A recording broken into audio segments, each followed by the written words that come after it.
that are impacting us all. The first is globally, and of course, that's COVID. And the other nationally, our presidential's comings and goings. The little voice then asked, who would I like to hear from to discuss these life-altering times? The answer was Gary Ramsey, a man of great wisdom, energy, and always engaging. So just yesterday, I messaged Gary, messaged me right back and said, sure, I'd love to. So he's always very approachable. Amazing. You're a man of so calm, but you just seem to be, I don't know, just, so present and available. And I appreciate that. So I want to say right now, hello to Gary, and thanks for being here. Oh, Rick, thanks so much for having me. This is great to do again. So I want to start off with those two topics and get into other ones too. Okay. But those two things. So I want to, it seems like throughout civilization, there's always, when there's been great turbulence and chaos, the course of humanity has shifted in positive ways. So I'd like to start off with COVID and just get your thoughts on how COVID right now is shifting our consciousness, our awareness, the globe. Completely. So if you can just, and then let's go from there. Well, again, it's very much like my own story with the cancer. Whenever we have something major that enters anybody's field of energy, I'd like to call it, but most people just refer to their life. It's a new energy. It's a new energy coming in. So COVID is an energy. It has an energetic charge. That's how people can get infected, right?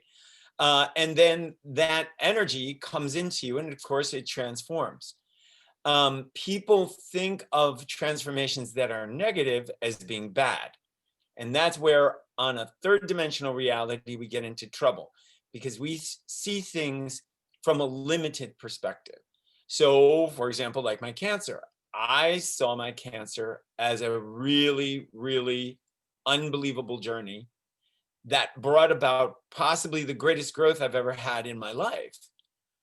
But some people who get cancer don't see it that way. They see it as the most horrible thing that could ever possibly happen to them. And likewise with COVID. I've already talked to people. There are people who have said this has been one of the most amazing experiences of their life. But then we know those people who've said this has been one of the most horrible experiences of their life. Can I interject one thing here? Yes, go ahead. Because your background with Anita Morjani, and right. your life lesson has been different from hers. She what you're saying, she was in that duality, and it was about to take her out. That's right. So she had to go to near death to actually kind of what you were able to do without going that far. I didn't go that far. She always jokes about me. You didn't have to almost die. Although right. I was told I could die at any minute. So right. I was walking around knowing that I could die at any minute. She was in a coma. So right. She said, and down to like 70 or 80 pounds or something. Exactly. And she only had like 45 minutes to live. Right. But so they were different journeys. Mine was one of more activeness. Hers was active, but hers was an eternal activeness. That's why she had the near-death experience. So she was going on a journey that was on a different realm. And we would say that she was actually entering the fifth dimensional realities. Because that's really what a lot of people believe, that as you leave this third dimensional reality, you start to enter a fourth dimensional. Right. And once you go past that, you go to the fifth. Can you just say, before we got on air, you talked about, can you help us all with, well, a lot of people understand, I didn't as well, just talk about dimensions, about what the third dimension is, what the fourth is, what the fifth is, and how that comes into play here. So, for example, when we see a film has a two-dimensional reality, meaning everything looks perfectly real up there. Just like us right now, we look like we're perfectly real, but in fact, we have only height and width. We have no depth. So in other words, I can't reach through my screen and touch you. That's not possible to do. Likewise, watching a film, you can't go into the film and walk into it. Even though it looks like you might be able to, you actually can't do that. The filmed reality is a two-dimensional. Three-dimensional is where it does have depth, where you can actually go into the picture. And then you actually are participating with material objects. You're walking into the woods or whatever. Correct. Okay. And all of the objects have height and width and depth. So a tree has height and width and depth. It's round. Okay. So that is really what three-dimensional. A piece of paper, though, would actually be considered two-dimensional, only because it has no depth. It does have a depth, but it's a very thin depth. It doesn't have a major depth, but we would still classify it as three-dimensional. Yeah. Right, it's microscopic, but it's still three-dimensional. Right. So then when you go into fourth dimension is more like a dream. So as we all know, in a dream, it can look extremely real. It can feel like it's really happening. People can wake up feeling like, if they were running and then they wake up and they're panting. Everything is operating as though it's real, but it's happening on another dimension. But I'm surprised it doesn't. To me, it doesn't seem like it has depth, though. Well, some people say it does. Some people say they actually could feel themselves touching something or holding something. Well, I have heard about physical dreams, such a thing as a physical dream where you can feel somebody's arm or whatever. Right. I've never experienced that, but I've heard of that. And so once again, it can have all the aspects of the third dimensional, but it's happening on a different plane, which we deem as the fourth dimensional, which is what most people, especially in ancient texts, especially in Catholicism, they talk about is the land of purgatory. It's the transitional place. It's the place where one transitions from third to fifth. And then fifth dimensional is where you can now experience all of the lower dimensions, which would be like in the Christed beingness of Jesus Christ, or the Buddha feeling of being the Buddha, that you've now reached where you can both be in the physical and the non-physical, and that the physical no longer hampers you.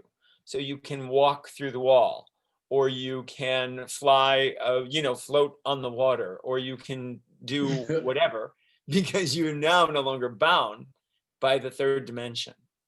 Now, you feel that you are existing a lot in the fifth dimensional world, you yourself? Yeah. Now, here's how it goes for me. Since the cancer, I felt like I had a very different relationship with the third dimension. And what I now realize is that I have more of an intimacy, and I can feel beyond what is happening in this third dimensional moment. I feel as though something, I shouldn't even say feel, I have a sense and an awareness of something greater going on. So for me, it's almost like I can step out of it and watch what's going on without getting caught up and connected in it.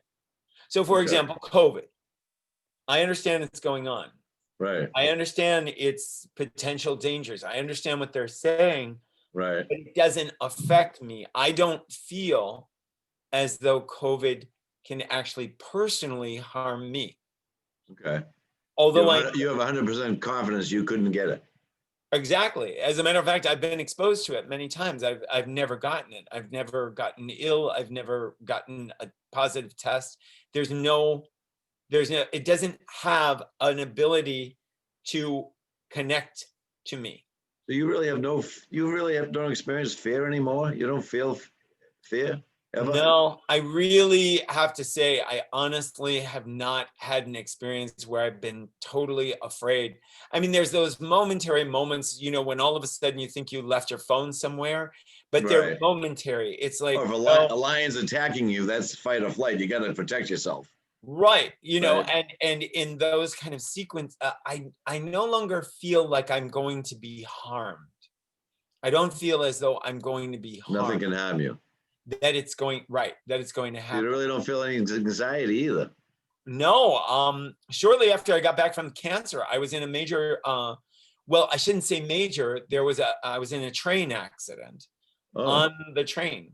in New York And City? the front, no, it was coming, Columbus, Ohio, just when I was coming back on the train from Chicago. Okay. And I had absolutely no fear. There was absolutely no fear. And by a miracle, the conductor realized something was wrong. They stopped. It derailed, but it only derailed like at the beginning of the cars, and nothing happened. And So everything was, a lot of fear was around you. Other people were a other people lot of fear was panicking. around me, but I just didn't feel Were you any able to be panic contagious a or little bit? fear. Where people gravitate to the sense that you weren't a fear? Was it long enough to say people looking at you saying, "What's going on with this guy? He doesn't seem to be Yeah, this well, place." it was long enough for people and me to just calm down. And I was like, no, everything's, I'm sure, fine. It's absolutely fine. Uh, And it was. Nobody was harmed. Nobody was injured. Not even the people in the car. They hit a car. Not even those people. They were able to get out in time. The car had stalled on the track. right. So once again, it comes to me as though, oh, there's nothing to worry about here. There's nothing to worry. Even if that had a not such a good ending, that didn't recover, you about. you still wouldn't have gone to that place of you just would have. That's it. That's right, and that's what I lived with when I went to Mexico, to the clinic I went to. I didn't really. I was accepting if I died, I was going to die, and I wasn't going to allow myself to be panicked or fearful, because I realized fear is really it really is kind of the work of the devil. Fear is really about false evidence appearing real. In other words, you don't ever you have no what's the word? You're creating it. You are participating in fear, and you are creating it in the moment. And I realized with my cancer, why do I want to do that? What good is it going to do me? What possible good is it going to do me? So I realized that, that when something happens, it's just another event. And then I meet the event, and either I overcome the event or I don't. But death no longer feels like it's anything to be afraid of or anything bad. It I think just feels I like think we should another. remind people too that though you came to this place, it wasn't like all of a sudden a dramatic shift. Your life had been moving that way, the way you were thinking and thought. It wasn't like a light bulb, boom, all of a sudden Gary Ramsey, that's not the guy I used to know. You were Right. getting there by certain practices you had, whether it be meditation or, you know what I mean? Yes, I mean there Your is own life. that. There was that, but really it's about staying in a sense of openness, of not going to the fear of the third dimension. So for example, with the whole COVID case, you can sit and read all the information about how horrible it is, how it can destroy your lungs, you can be gasping for your last breath, blah, blah, blah. But you can also read things that say people don't even get the sniffles. They don't even know they've got it. They have no sense or awareness of it. Now, which reality are you choosing to put your energy into? Are you choosing to put your energy into the reality that if I were to get it, I'd be the person gasping for my last breath on my deathbed? Right. Or are you putting it into the reality that if I got it, nothing would affect me, nothing would harm me? There's a certain, I've heard of thought process out there of people saying that certain spiritual leaders or whatever, that the people who are going out, that there was a major shift was coming, and they knew that that there was going to be life transforming, and there was nothing to fear, but a major group of people would be exiting this earth at one time globally. Yep.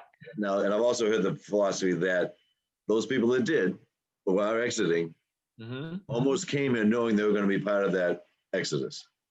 Do you think there's any truth to that? They, before coming as a human body, as a baby, Yep. they kind of signed up and said, okay, yeah, I'll be part of that, helping to evolve our consciousness and helping humanity.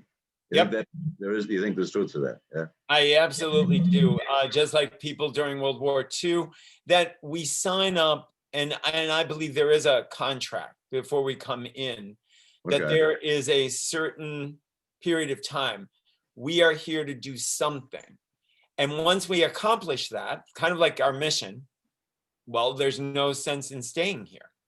Okay. It's kind of like once you've completed the task, there's no sense in being here.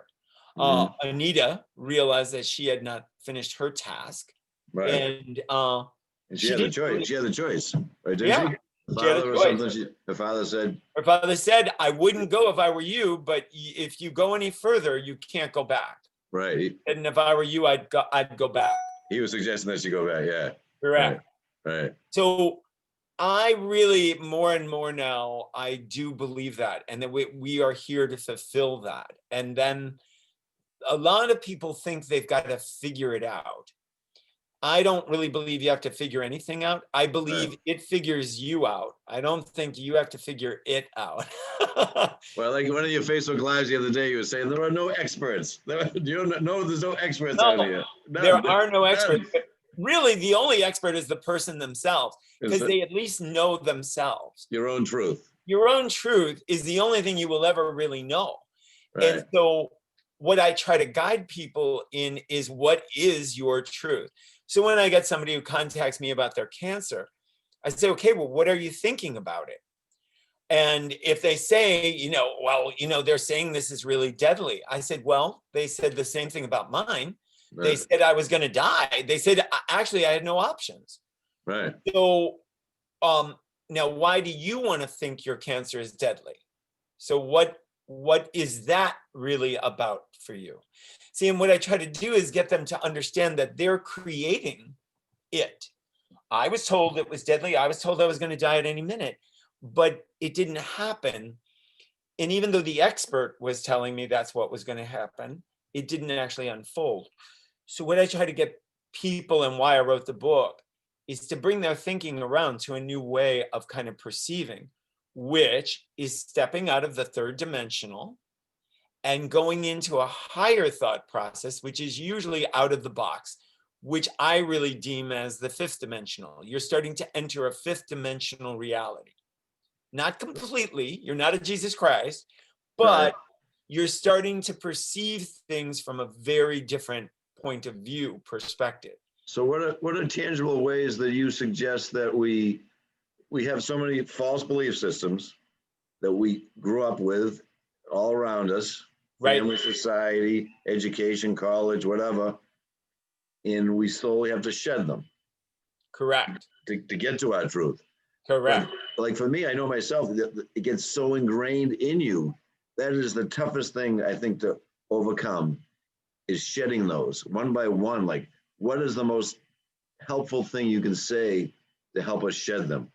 Well, the number one thing is to realize that all of it is programming. Everything we've ever been taught, even our names, where we came from, it's programming. That's it. Right. It's all a program that we bought into. Right. So first of all, we have to forgive ourselves, because people programmed us who were already programmed. They were programmed. Right. And then they programmed us. They think you're helping you. We're trying to help. Correct. Then what we have to do is we have to realize that those programs are neither bad nor good. They were simply programs that were maybe appropriate at the time. They were appropriate for the time. And then we can step outside of the program and say to ourselves, okay, now if I didn't have that program, would I desire to do something differently? Would I desire to proceed in a different way? And then if the answer is yes, then we want to examine, okay, what would I do? So if I wasn't programmed to believe that I should work hard for a living, what would I be doing? How would I be existing if I didn't have that program or that belief? or that I have to have a spouse, or whatever the program is. It doesn't really matter what the program is. Yeah. We have to then kind of get outside of it and say, okay, well, almost like kids when they play make believe. You have to then make believe, okay, what would it be like to not be that? What if I wasn't that? Okay. And then what you have to do is explore that, just as you would explore a game or something new that you don't know. You explore the feelings of that. And what I often do is I think, okay, if that were happening now for me, what would it feel like? What would it be like? How would it make me feel? How would I respond? So I use my imagination. Mm-hmm. And that's what I did with my cancer. I kept thinking of my tumor as a baby that I wanted to deliver, and that I wanted it to be safe. And I wanted it wasn't your enemy. Wasn't my enemy.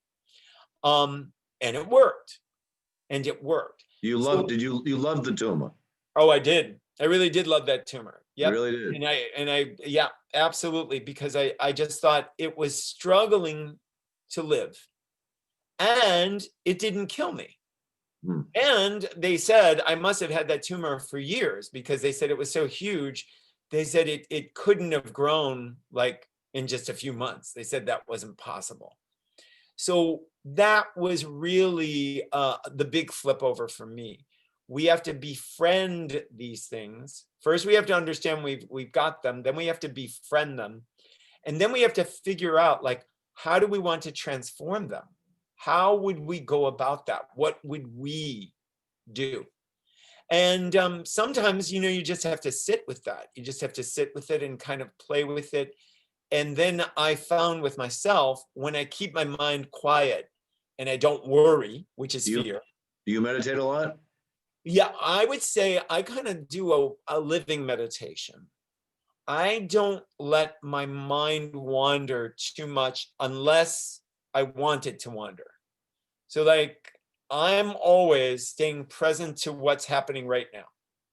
I'm not thinking about what I got to do in 20 minutes from now. I'm always staying here. And I'm always being At some points you have to, though, don't you? At some points you have to, don't you, to plan your week, to plan your job. Yes, but then you make that time the focus time to do that. So then if I'm planning something, then I say, okay, now I'm going to plan things and I'm going to think about the future. And enjoy that. Correct. Not as an annoyance, it's bothersome. I got to get it over with. Yes. Totally grasp it and say, this is good. I'm going to. Correct. Yeah. And then I complete it and then I forget about it. Then when it's done, then it's done. Okay. Then it's over. Okay. You see? Yeah. And I also make it a habit. If something does come to my mind for whatever reason, I just grab my phone and I send myself an email. And I just write myself an email and I say, a reminder? You better check whatever and make sure that appointment is correct. I text myself. Yeah. And I put in my calendar. And then I just feel free, like, okay, I don't have to carry this baggage. That's right. That's right. I forget this. I can forget it. It's going to tell me later at 9:00 tomorrow. Oh, go call Gary Ramsey, whatever. That's it. Yeah. That's it. And then I keep my mind free from the worry about the future or any kind of regret about the past. Oh, I should have done that. No, I did it. Or if I didn't do it, then I say, well, I'll do it next time. And then I make a note of that. Well, I had a few days recently, 3 or 4 days, I had great anxiety, and because I was in the future. And my chest, and I kept saying, like, all of a sudden it built up on me. I thought, what the heck? I didn't even why isn't it happening to me? But right. I wasn't present at all. I guess I was all in the future. That it almost almost paralyzing to you. Yeah, and remember the future holds no reality because it hasn't happened. So it's just like me. If I had kept thinking about I was going to die at any minute, I would have never gotten through my cancer. Yeah. I would have constantly, and probably I would have killed myself. 9 times out of 10, I would have. And that's what a lot of people do with their diagnosis. They're so fearful of the diagnosis that is going to be in the future that they can't be in the present. And even if they do die, they have a miserable time the whole time. And why do that? If you've only got 2 months to live, why have a miserable time in the last 2 months? I want to go one point back to your book, because we're not covering all this. The main thing isn't about your book today, and I'm talking about all these other things from your book. But one of the things I loved about your book was when you said you went out in the park, and that acknowledgement that, you're going to wake and die at any moment. And you saw that little kid, you saw this, and you said, they can die at any moment too. We're all dying. Why am I any different? Really? Anybody. I mean, I'm good. Yep. What's the big difference? They're gonna die too. Yep. So and no people don't realize that we are walking around like that all the time. There is no guarantee for the next moment. A meteor could come crashing through the ceiling right now and take me out. Right. There is no guarantee. You get no control over anything. No control. But people want to believe in the illusion of control. And right. Here's the problem. When you desperately want the illusion of control, you will be controlled. Yeah. Except it won't be by you. It's going to be by somebody else. Yeah. It's going to be by somebody else. And they're going to tell you what you should be doing. And now you're in big trouble. Now surrender is involved. There's a great surrendering you did. Correct. And I didn't buy into the medical theories. I didn't buy into all of the doctors. I just bought into the idea of exploring.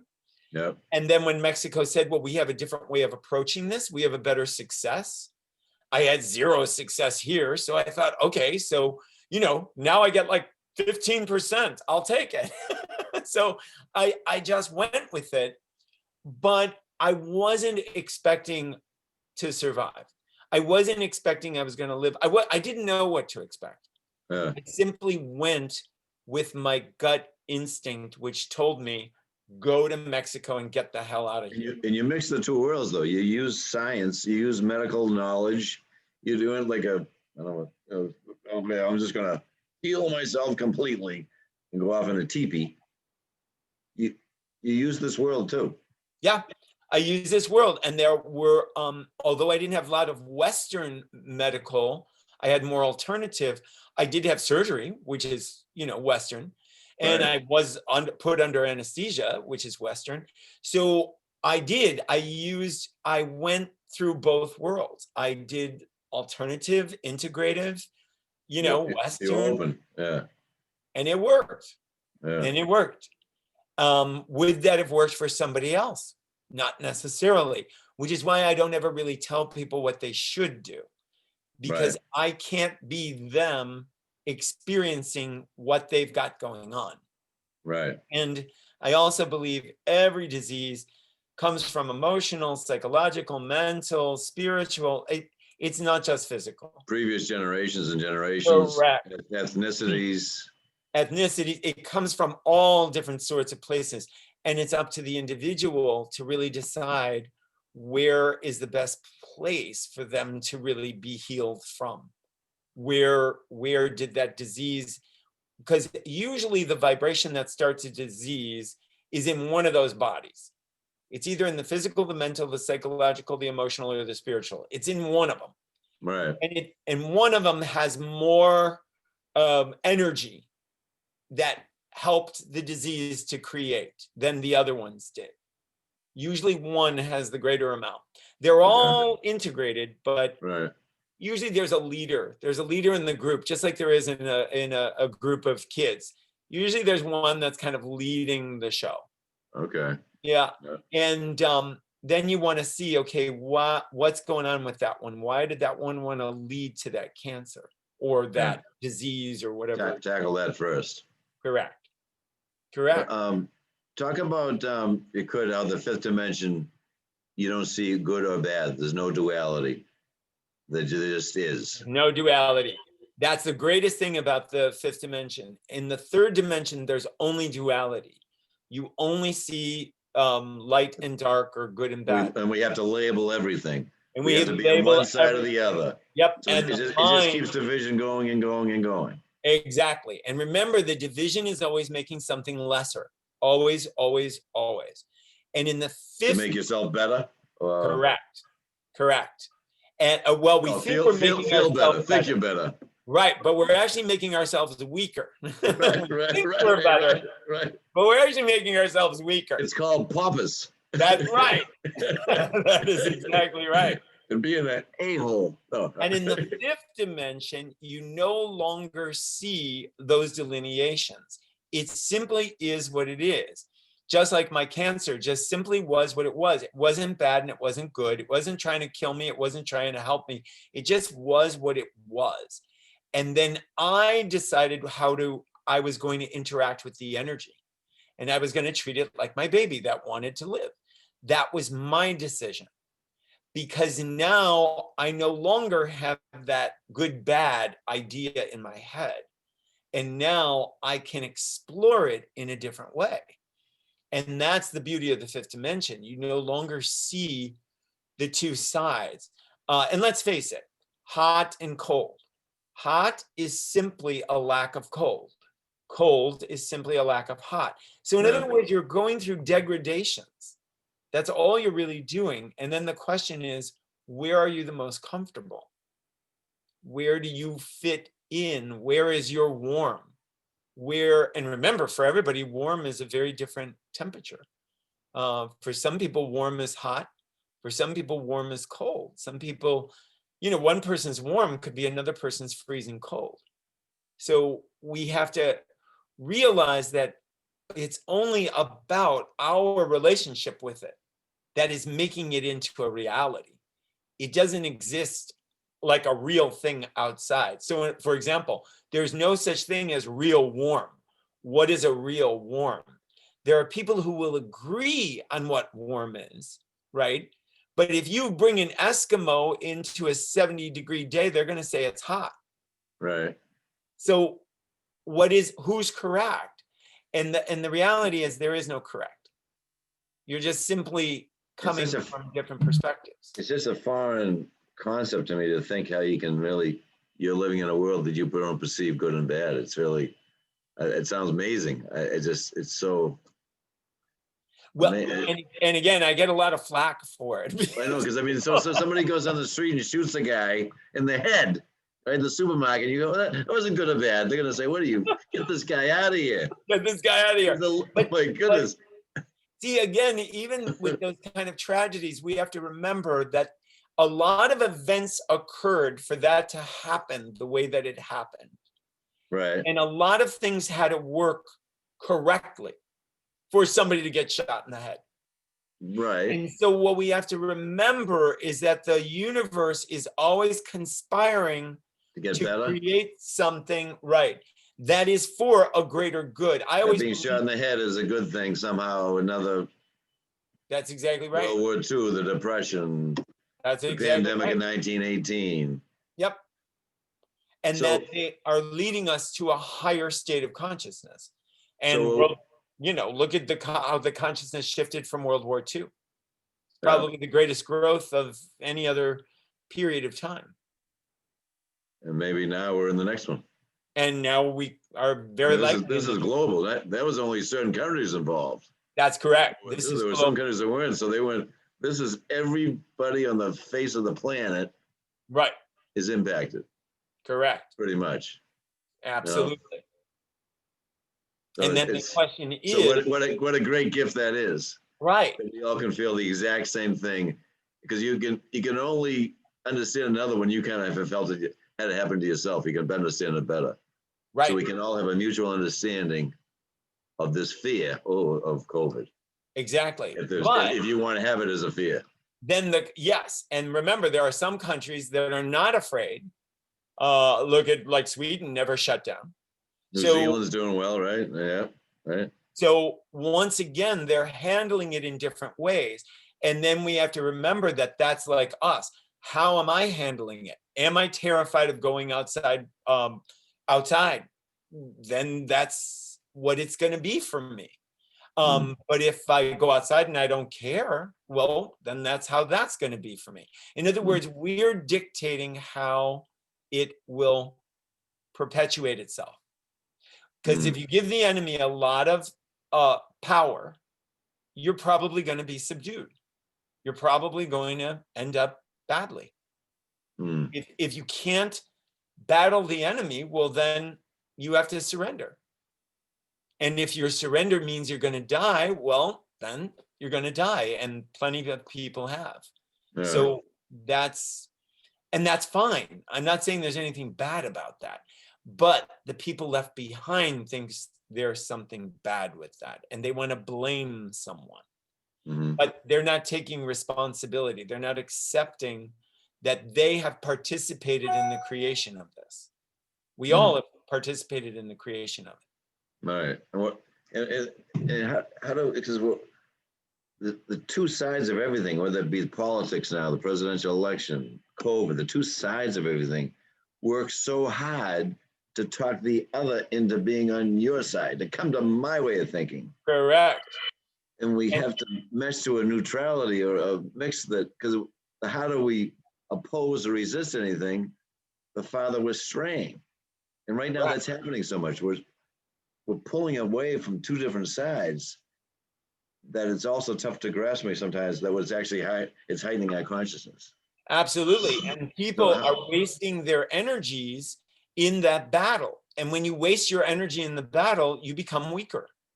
And now you're open to all kinds of bad stuff happening. Forget about COVID. So what do we do? What do we all? I guess we just. Well, first we have to recognize that there is a programming that goes along with COVID. There's a programming that goes along with what's happening in the world right now. We're being programmed to believe one thing, but if you look up, you can find the opposite thing. Yeah. And you can support that data. You can find data. You can support that data. And then pound the other with it and pound the other with it. Denmark just did a famous study, and they did it with 6,000 people, and they've proven that masks are absolutely useless. They just did it. You can look it up. Where was that? In Denmark. Okay. In Denmark. And they have said masks by science. Scientifically, they proved it. Scientifically, it made no difference whether the person wore the mask or didn't wear the mask. None. Zero. Now, do you want to believe that study, or do you want to believe the ones that say, if you don't wear the mask, you're going to get COVID and die? Which one do you want to believe? And then people say, oh, Denmark doesn't know what they're doing. Well, does the United States know what they're doing? Does Russia know what they're doing? Who knows what they're doing? You know, it was like with my cancer. Did I know what I was doing? People thought I was crazy, but now it's over 5 years ago and I'm perfectly healthy. So who was crazy? But can I convince anybody of that? Only if they're open will they be convinced. But if they're not open, they'll say it's all bullshit. And then they live to that reality. See, in other words, we live by the sword, we die by the sword. If you live by COVID is deadly, you die by COVID is deadly. If you live by COVID is harmless, you die by COVID is harmless. We live and die according to our beliefs. But people want to believe there's a real reality out there that's absolutely true. And science knows the truth. Science doesn't know the truth. Science has always been wrong. Always been wrong. And they were wrong about me. I mean, science has always had, they're always 10 or 15 years behind. Any thoughts on why politics over the years, especially now, just go more to our core than anything, more than religion or sex? Or absolutely. Why is politics the most sensitive nerve in your body, the most triggers? Why is it? Because again, it's a programmed response. People have been programmed to be wired about politics. And remember, politics is all about a division. It's all about division. That's all it's about. This party and that party, and all they do is fight. That's all they do.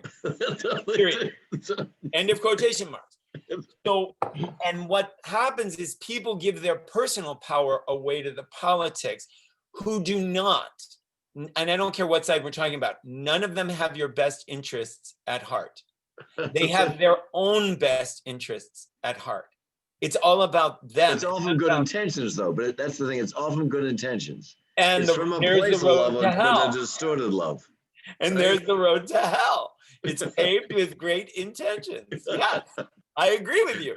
completely. So the real question is, what is your best intentions that you want to promote in the world, that you want to live by in your life, that you want to grow in the world? What are the best? What are those? I don't know where my mind's going, but now I'm getting really heavy here. But I'm thinking, okay, and I've thought this before, but I don't know if I'll verbalize it right. But what the heck did God do this? Why did He throw us down here with these human bodies that are so confused? You know, why? I guess we don't know the answer to this, but why did we have to make this dynamic for us to grow in our consciousness? Well, and again, we could go back to the whole Adam and Eve, biblical story, is that it's just to be able to experience another state of being. It would be pretty boring to just be in a non-body for a long period of time. That's another experience. That's my chiropractor keeps telling me. She says, Rick, really, your life is just a movie. It's just a movie, and you picked this role, and it's kind of funny. It's kind of silly, funny, but that's the role you picked. And just be in it. Be in it. This is it. And be in it. And then you be grateful for it. Right. And then it's the game, like playing Monopoly. It's like playing Monopoly. A different role. How well are you going to use your strategies to do well in the game? What are you going to do with your energies? Or are you going to be the victim? Are you going to be the one who's always got the rolling the bad dice, landing on the bad properties, oh, I landed on Park Place. Oh my God. Which person are you? Who do you want to be? Throw out the rule book. That's right. That's right. Because remember, we're making the rules. I mean, I really learned that with my cancer. We are making the rules. Nobody's making the rules for us unless we allow them to make the rules for us. We want to buy into them. Correct. They give us a false sense of security. Okay, I can look at that and see some tangible result that lasts for 5 minutes. Right. And I got to prove it again later because I was wrong. Right. And like with my cancer, remember that the people who told me I was going to die, they really believed it. Yeah. They really honestly believed they were giving me an honest opinion, and I respected them for it. I truly did. But it proved to be inaccurate. So that's really where we are in the world. And that's always where we are in the world. That's always where we are. Because remember, what is truth today is going to be a falsehood tomorrow. Mm. And maybe it'll be a month from now or a year from now. But remember, I mean, just look at, medicine or science. Today, we don't do what we did 5 years ago. Right. We don't do the same things. And we're going to draw wrong conclusions. When this COVID does go away, there's going to be certain people that say, see, I was right. That's what had to happen. Well, no, it just happened by a course of a lot of different things. And I really believe, once again, if you really give the COVID a lot of power, you are attracting it. Yeah. If you don't give the COVID a lot of power, you're not. I'll always bring up the fact John Lennon said that one of his greatest fears was to be shot in a crowd. Really? Yes, he said it in 2 interviews. He brought it on, yeah. And he also, it was the reason he broke up the Beatles, because he was sure that people were going to start taking shots at him. Oh, really? Yeah, at them. And that was one of his, if you deep research it, you'll find it. Yep. And what happened to John? He got shot in a crowd. So if you keep, and by the way, shooter, you focus your mind, that goes the reality. That becomes the reality. That becomes the reality. If you really keep thinking something's going to go in a certain way and you fear it and you totally believe in it, you are calling it out. You are calling it to you.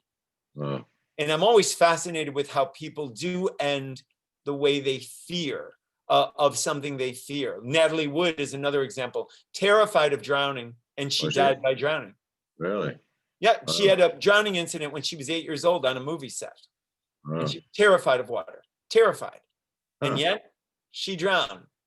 So what you run from will chase you. It will absolutely chase you. and Right. it will keep Because you chasing get you. exhausted. You get exhausted running from anything. Well, You absolutely. wear yourself out.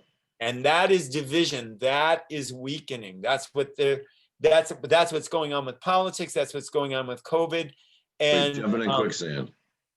absolutely. And to be honest, I wouldn't be surprised if, they're trying to do try to clear out the planet of a lot of people, because they're really making a tremendous amount of anxiety for people. That's all they're really accomplishing. The news media is nothing but an anxiety producing mechanism. It's a programming for anxiety. So if you want anxiety, watch. Well, they'll make money any way they can. So whatever will make money, that's what they'll send out. If they get the advertising dollars, that's what they're going to talk to you about. And remember, fear makes a lot of money, because fear, if you're afraid, you can be controlled. Remember, and that's how slavery. You fear, you can control anyone through fear, and then you can sell it. What is insurance? Insurance is, a fear thing that's not real, that you buy in order to feel that you're going to be safe. But as we all know, people get screwed on insurance all the time. It actually doesn't work, but we believe that it works. We believe that it works. So once again, it's I think it's really the key. You just have to uncover, you have to unmask all of these programs and kind of go, oh my God, this isn't really what I thought it was. Never was. How much, I don't know much about your family, but how much the way you've lived altered them in any way? If any family members or relatives, like. I got to be honest, I have one brother that no longer talks to me. You have an identical twin, is that right? No, I have a twin, but not identical. He's fraternal. Does he talk to you? Yes, we have a relationship. But again, when you do something like me, you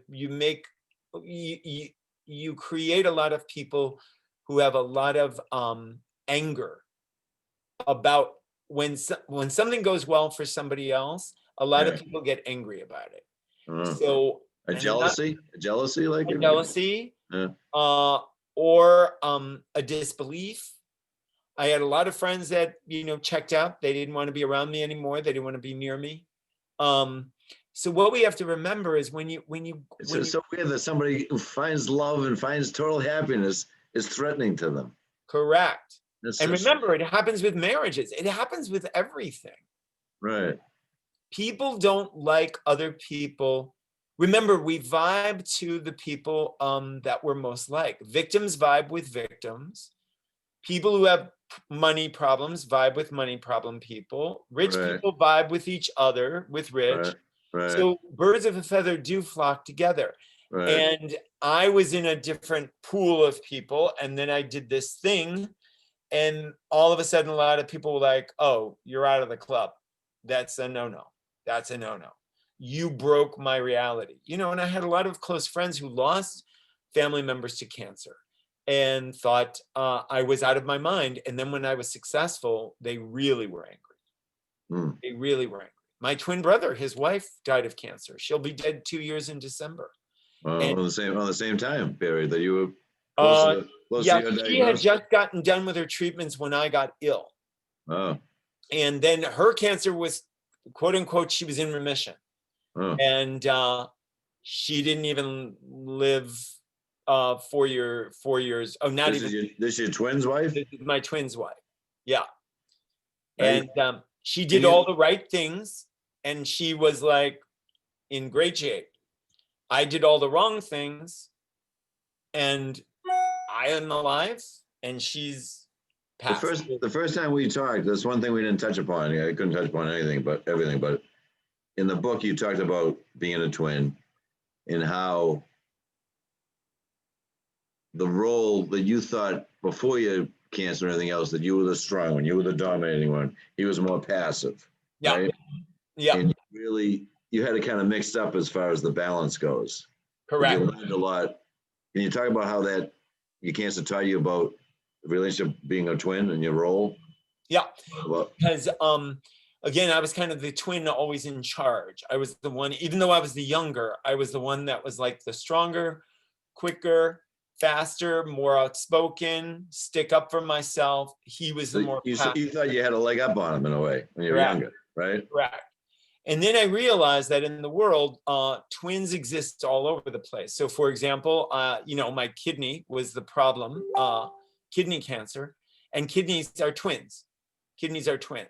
What I found out about kidneys is no people's two kidneys work at the same rate.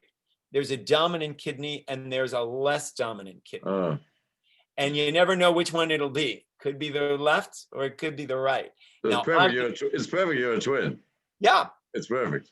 And oddly enough, my twin was left-handed and my left kidney was the one that was fine. And I'm right-handed and my right kidney had the cancer.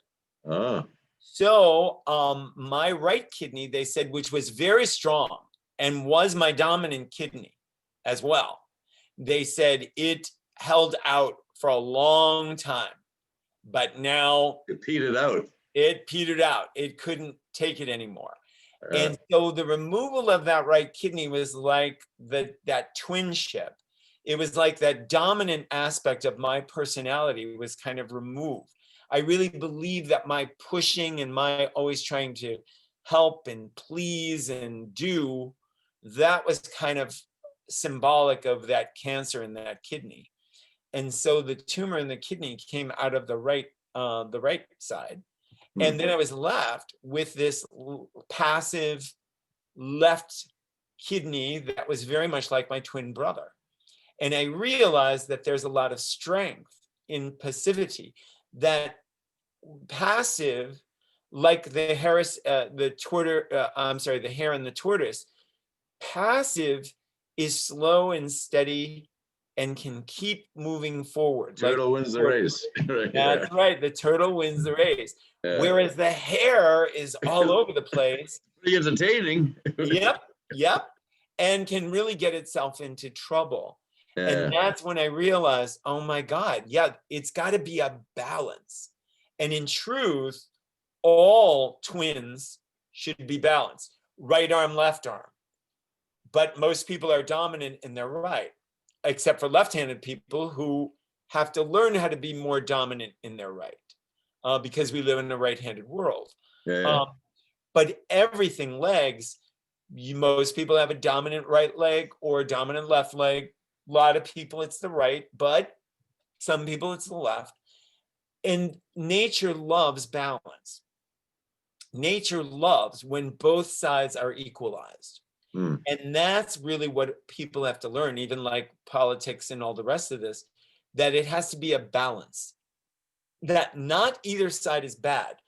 We have to be able to integrate in order to suffice the whole, to make the whole more balanced, just like in the body, balance. I mean, that's what the planet is balanced. I mean, if it wasn't, we'd be sailing off somewhere into the sun. I mean, everything works in a balance. Orbits are a balance. And people don't understand that if you are out of balance, you are actually going against the very nature of your own being. And therein lies the problem. So is COVID serious? Okay, it's serious. Do I have to get crazy about it? No. If I get crazy about it, I'm out of balance. So now I have to decide, okay, what do I need to do in order to maintain my balance? Do I feel better with a mask? Do I believe in it? Great. Then you do that. Do I not? Does it make me feel ill? Great. Then don't do that. So in other words, people really need to find where their balance is, and then how to have respect and make other people comfortable when they're around them. Right. Whatever that is. So for example, I always wear a mask when I'm inside a store. I always do. I do it. I don't believe it's helping. But you don't want to make other people feel threatened or that you're being disrespectful or absolutely discourteous. But when I'm outside on the street and I'm walking by myself, I'm not wearing a mask. Well, if you live in Massachusetts, you have to know. But and there you go. You see outside, you have to. The law. But remember, some states are going out of balance, and some states are staying more in balance. Just depends on what they do. But see, everybody wants to think there's a right and wrong. And if only there were a right and wrong, this would be easy. We would have been out of this months ago. Yeah. If science really knew what was going on, we would be done with this. They don't. The reality is they don't, but they pretend that they do. And there's where but they're going to say that we didn't follow it enough, and that's why it's so bad. So now, always blame, always blame the person that makes you look like a failure. If the marriage worked badly, then blame her or blame him. Don't blame you. Blame them. Right. It's a lot easier. Yeah. It's way easier. It's always easier to blame outside. It's their fault. It's the government's fault. It's the president's fault. It's this one's fault, that one's fault. But the reality is you're the one living with the issue. So how well did you do with it? How well did you handle it? And most people, they have to, if they're honest, they'll realize they didn't handle it well. I mean, financially, let's be real. Most people were already living, hand to mouth. They were living from paycheck to paycheck. Yeah. So then when COVID hit, well, what did you have to live on? Nothing if you lost your job. So whose fault is that? That's the government's fault?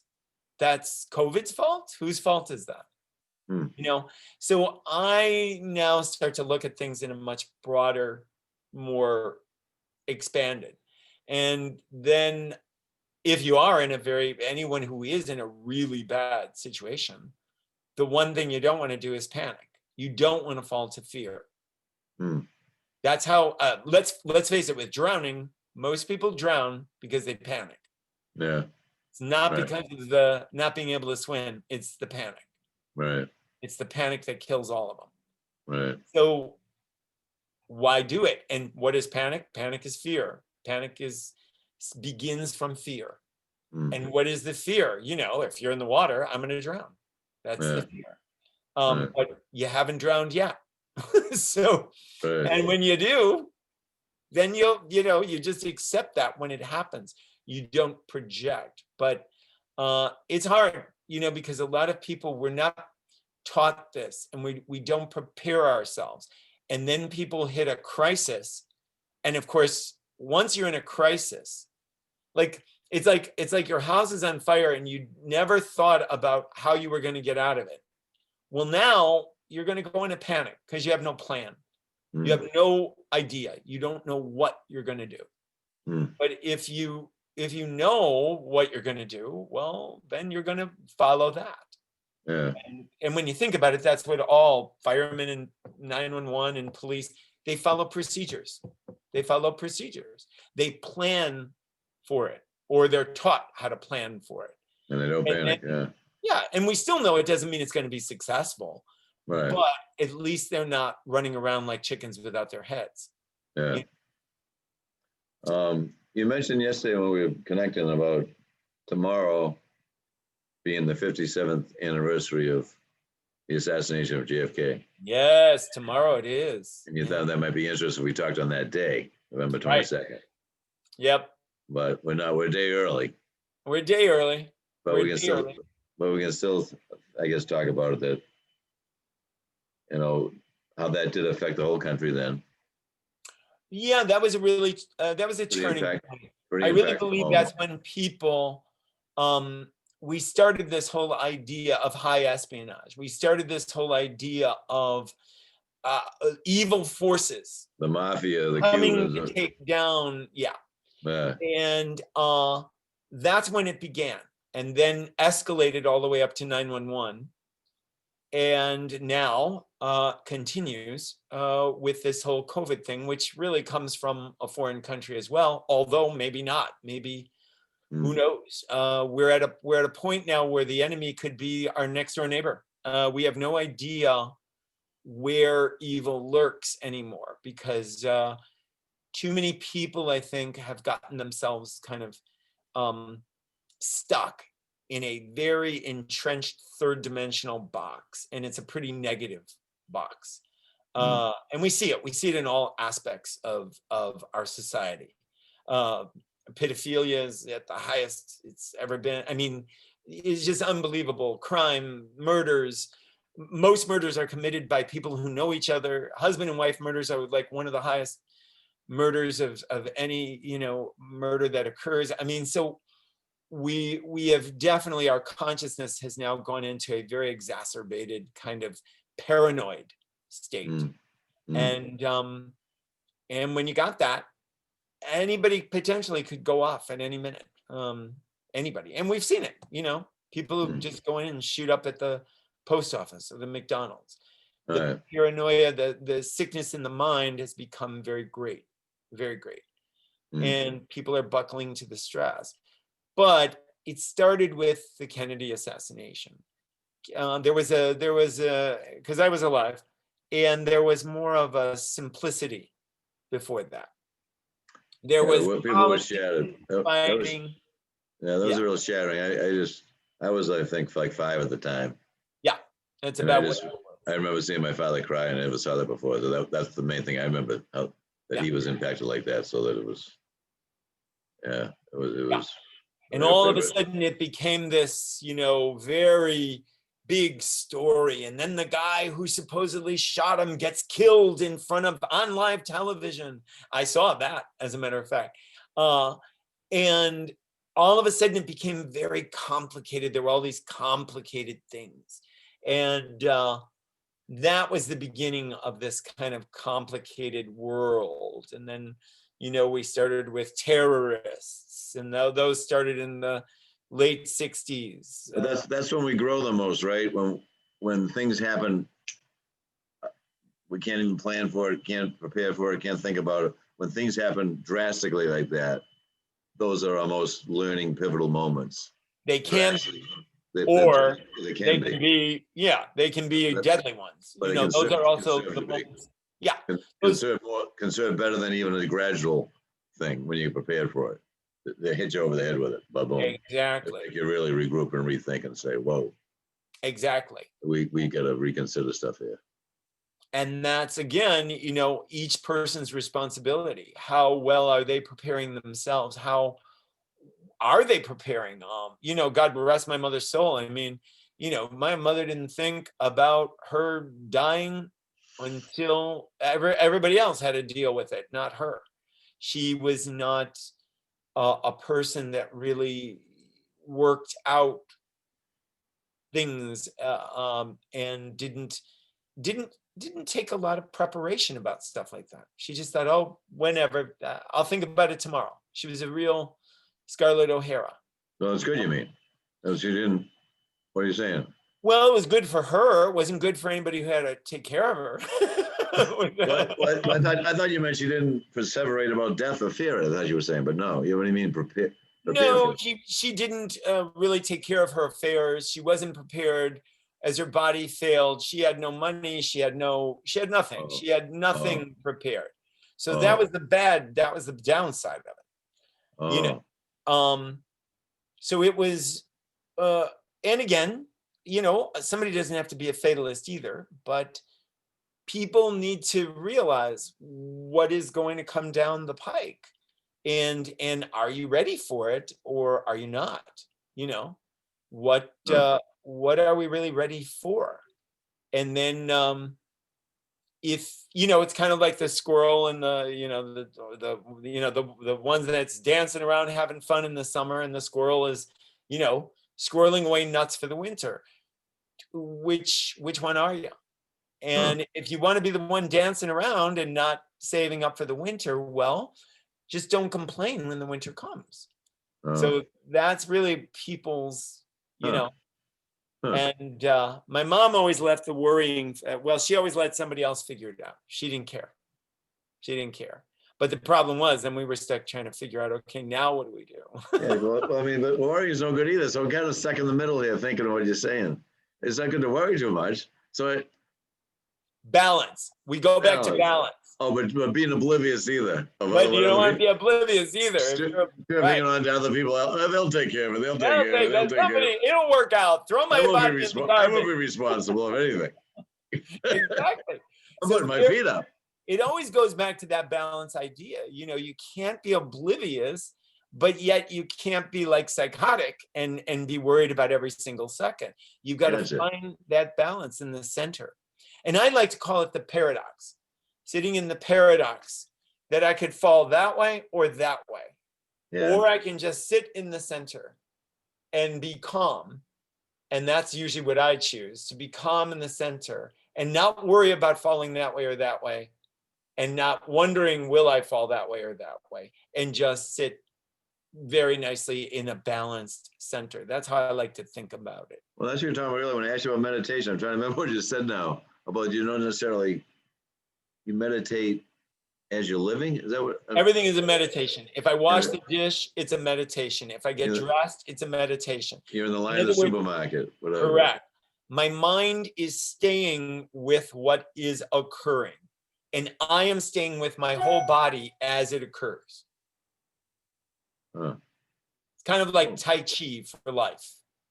You know, it's just like I'm aware, like I use the example of losing my phone. I never lose my phone because I'm always aware where I've placed it when I place it there. So same thing with my glasses. If I take them off, I know exactly where I'm staying present and conscious with the event. I was looking for my electric toothbrush the other day, right? I couldn't believe it, was so distracted. I was looking for it. Honest to God. James is there. Mine, the holder's there. Where the heck is it? You know where I found it? Where? My right hand. I was that distracted. I was holding the damn thing. I couldn't find it. People do that stuff all the time, but in a sense, what that really means is you stepped out of your present moment and you went somewhere in the future or the past. And that's why the person doesn't realize where the keys are. I don't have much feeling in my head. It's numb and tingling all the time, so I couldn't even, because I can't feel when the tingling and the numbness is so overpowering that I can't feel the glass. So that was part of it. I just couldn't really. I mean, you look for my hat before and it's on your head, that type of thing. But I couldn't believe I was holding it. I spent probably like 30 minutes, 30 seconds or 60 seconds looking for the damn thing. Right. I was over the camera to do it. I was over the other ears. I was over the camera to do it. And remember, and people do it with their bodies or their possessions, or that our mind can get distracted so easily. And really, when we get distracted from the present moment, we're out of a meditation. We're not in a meditation. That's really what meditation is. You are completely at ease and balanced in the present moment, whatever it is. When this COVID ends and all that, do you plan on making public presentations or talks to people? Well, I got to be honest, because I do a lot of teaching as well. So generally what I do is I do a lot of the stuff online. I mean, that's really right. It's working for you. The Facebook. It's working for me. I have my Facebook page. I always do my talks there. So that's pretty much, and then people like you and other people just ask me to do talks. And so I do those. That's really how it's been working. And you find the balance to be available. I'm surprised how available you are, though. It's really like how you. Oh yeah, because find the balance. If it fits, it fits. If it doesn't fit, it doesn't fit. Exactly, and I just schedule it accordingly. Schedule what I've got. And weekends are always great for me because those are my freest times. Right. Yeah, because there's no operas going on, so you can't do that. Yeah, and to be honest, I kind of gave up the opera. It became too much. It became too much physically, and there's a lot of difficult energy in opera. You haven't done it since you were sick? Have you done it since you was? Yes, I did. I did sing up until 2017, and then I stopped. When was the Bum Phillips opera that you did about that football? That was when I did that before cancer, and then I was going to remount that in Texas when I got cancer. So I had to cancel. That was the first performance I had to cancel. That must have been, I don't know much about it, but that must be interesting. One of those sounds like a movie too, maybe. It was funny thinking of Bum Phillips in an opera. Yeah, it was. Yeah, it was a really unique idea that somebody did. It was well received. It was pretty. And it was well received. Yeah, I got a rave in the Times and New York Times, and And as I say, then it was being bought and paid for to be remounted in the Houston, Texas, which I never did. I wasn't there. Okay, I never asked this before, but how did you become an opera singer? How did that happen? You know, I'm a voice teacher, and I've been one for a long, long time. And again, kind of how life does, I studied Alexander technique and became an Alexander technique teacher. And through that, I met a very famous opera singing teacher who wanted to work with an Alexander teacher. So I started working with him, and he's the one who actually discovered me. I never sang opera before that. Did you sing? Did you sing, period? Were you a singer? I sang in my life, but I wouldn't have called myself a singer. Certainly not an opera singer. You didn't think you were that good, like, or even or what? No, I didn't really think of my voice as, it was all right, but it would work in a pinch, but I didn't see myself as a singer. And he was the one that said, you probably have a greater operatic voice than most opera singers. Really? And that was when I started working on that. How old were you when you did that? I was already 42 years old. When you started training for it. Yeah. Interesting. Which, by the way, is usually that's when Maria Callas gave up her career. She's about 42, 44. Wow. Yeah. So now most of your time's gonna be devoted to being a speech voice, Alexander technique teacher, and now I, coach people with cancer. Oh, you okay? Yeah. Okay. Yeah. Are you gonna be? Are you involved in Nina Mojani's new group there that she's starting? I will be. Yeah. Because I signed up for that, but I know because her goal is to have a place of healing that's different. Exactly. That's her ultimate calling, she said, right? To have a place like you went to Mexico.